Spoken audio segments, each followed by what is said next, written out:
পা ফোলা uric acid নয় তো?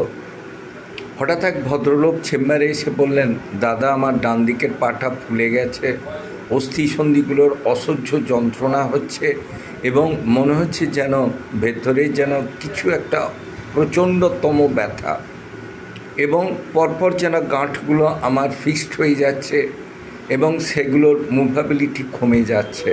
তখন তার ব্লাড টেস্ট করে ইউরিক অ্যাসিড দেখা গেল 8-এর কাছাকাছি।